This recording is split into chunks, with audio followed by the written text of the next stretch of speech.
Nkulamusizaako nnyo gwe wenna omulungi gye weekuumidde okubeera nti nno otuwuliriza. Weebale kuba nti nno weekuumidde ku mayengo ga Uganda One Media mukutu gwa bya mpuliziganya, mukutu gwa bya mawulire.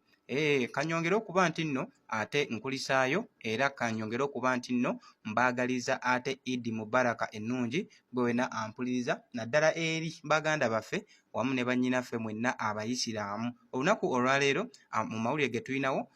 tugenzeeko mu ggwanga erimanyikiddwako nga erya South Sudan nga olunaku olwaleero bwe bukedde enkya lunaku olwaleero nga eggwanga erya United Kingdoms oba giyite UK gwe wenna ampuliriza ng'egenze mu maaso n'okuba nti nno eyisa ekiragiro ekikambwe oba ekiragiro ekikakali ng'eragira bannansi baayo bonna okulaba nti nno baabulira eggwanga erimanyikiddwako nga erya South Sudan olw'ensonga nti yo UK yagenze mu maaso n'okuba nti nno editekitinga olutalo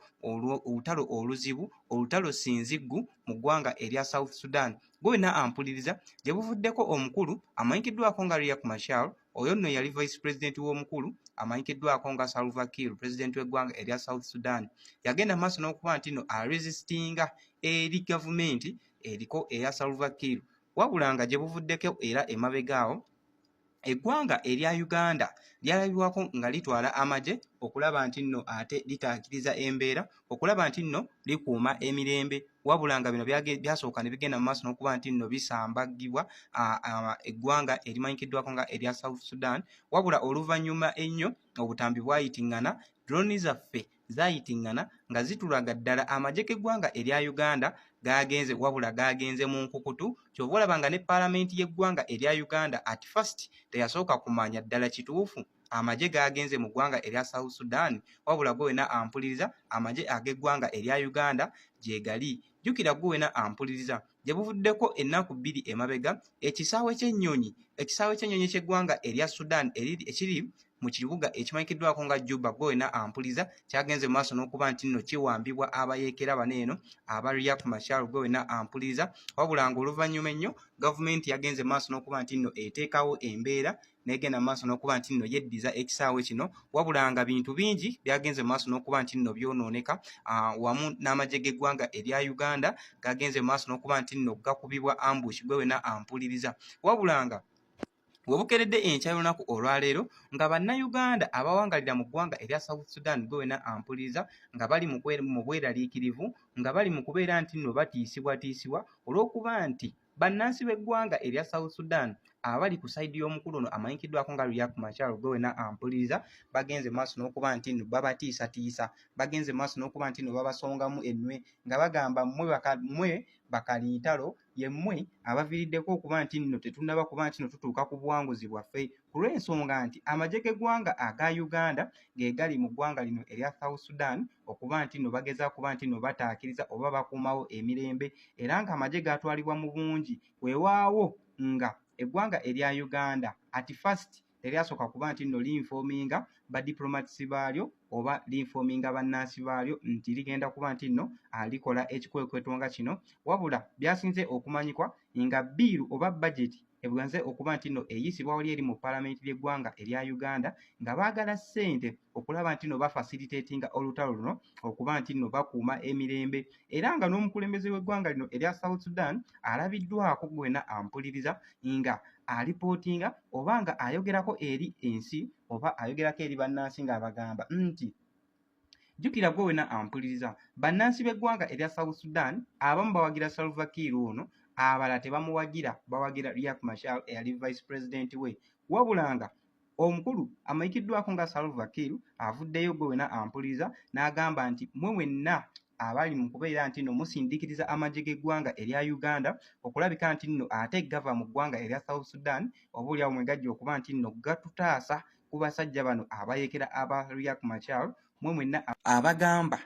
abagamba nti amagye g'eggwanga aga Uganda oboolyawo gaddizibweyo ku butaka e Uganda. Omukulu avuddeyo n'agamba nti tekigenda kusoboka ku lw'ensonga nti Uganda yasayininga peace agreements n'eggwanga erya South Sudan, gwe wenna ampuliriza okubeera nti nno beeyambagana oba bayambagana mu mbeera ey'obuzibu singa baba baguddewo emitawaana egy'enjawulo. Wabula kino kyonna gwe wenna ampuliriza kiraga ki? Kiraga nti omukulu Salva Kiir ayimiriddewo ku magye ga ggwanga Uganda, wabula gwe wenna ampuliriza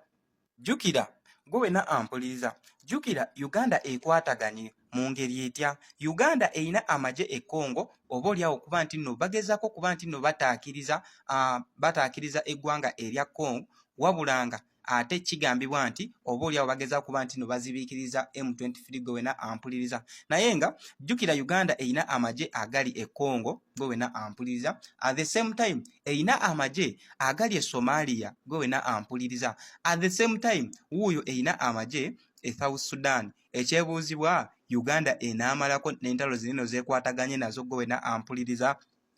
Kyova olabanga yo Bungereza evuddeyo enkyalulunaku olwaleero n'egamba nti mmwe mwenna bannansi b'eggwanga erya Bungereza nga mukyekukuutiriza mu ggwanga erya South Sudan, gwe wenna ampuliriza. Bungereza evuddeyo n'egamba nti mumala biseera era muli ku lwammwe, wabula ebawaga buwi mugende mu maaso n'okuba nti nno mwabulira eggwanga lino erya South Sudan. Ku lw'ensonga Bungereza egamba nti essaawa yonna amakubo ebisaawe by'ennyonyi naddala omuli ekisaawe ky'ennyonyi kimanyikiddwako nga Juba Airport kyakuba nti nno kiggalwawo essaawa yonna, amakubo gonna agayingira eggwanga erya South Sudan, booda zonna gwe wenna ampuliriza, yo Bungereza egamba nti essaawa yonna wagenda kubalukawo olutalo ssematalo mu ggwanga erya South Sudan, era nga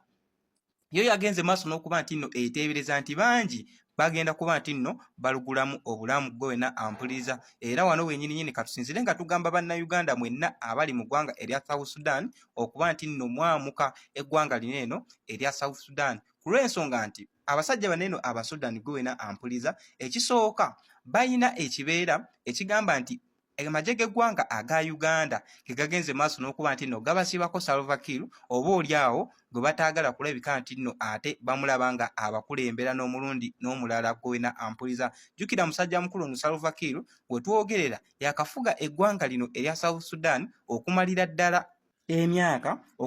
emyaka egikunukkiriza mu 14. Kuba omusajja mukulu ono yagenda maaso n'okuba nti nno akwata entebe ey'eggwanga lino erya South Sudan wali mu mwezi ogw'omwenda July omwaka gwali 2011. Actually gwe mwezi gwe gumu era gwe mwaka gwe gumu eggwanga lino erya South Sudan mwe lyagenda maaso n'okuba nti nno lifuna amenunula oba gayite independence. So okuviira ddala mu mwaka ogwo gwa 2011 omukulu ono Salva Kiir gwe wenna ampuliriza yagenze maaso n'okuba nti nno akulembera eggwanga lino erya South Sudan. So